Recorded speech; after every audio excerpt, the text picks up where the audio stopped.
In British Columbia, evacuation orders have been lifted in a few areas, allowing some people to return home.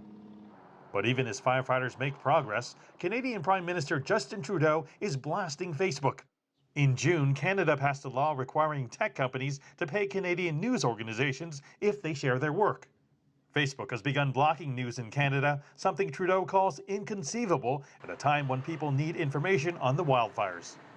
But right now, in an emergency situation, where up-to-date local information is more important than ever, Facebook's putting corporate profits ahead of people's safety, ahead of supporting quality local journalism. This is not the time for that. At evacuation centers across Canada, thousands of people from the Northwest Territories have been waiting for nearly a week to get word whether they can return home. Here in Edmonton, the capital city of Alberta province, the influence of Canada's Indigenous people is all around, like at this Indigenous art park. In fact, the fires have taken a significant toll on that population.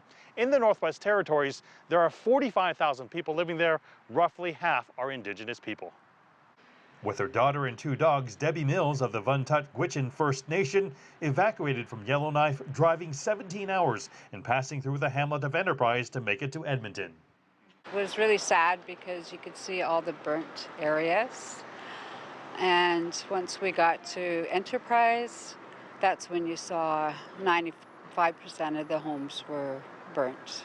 Eddie and Mary Adele Chocolate of the Clecho First Nation are also stuck in Edmonton. In order to get to their home in Gameti in the Northwest Territories, they need to catch a flight from Yellowknife Airport, which is currently off limits.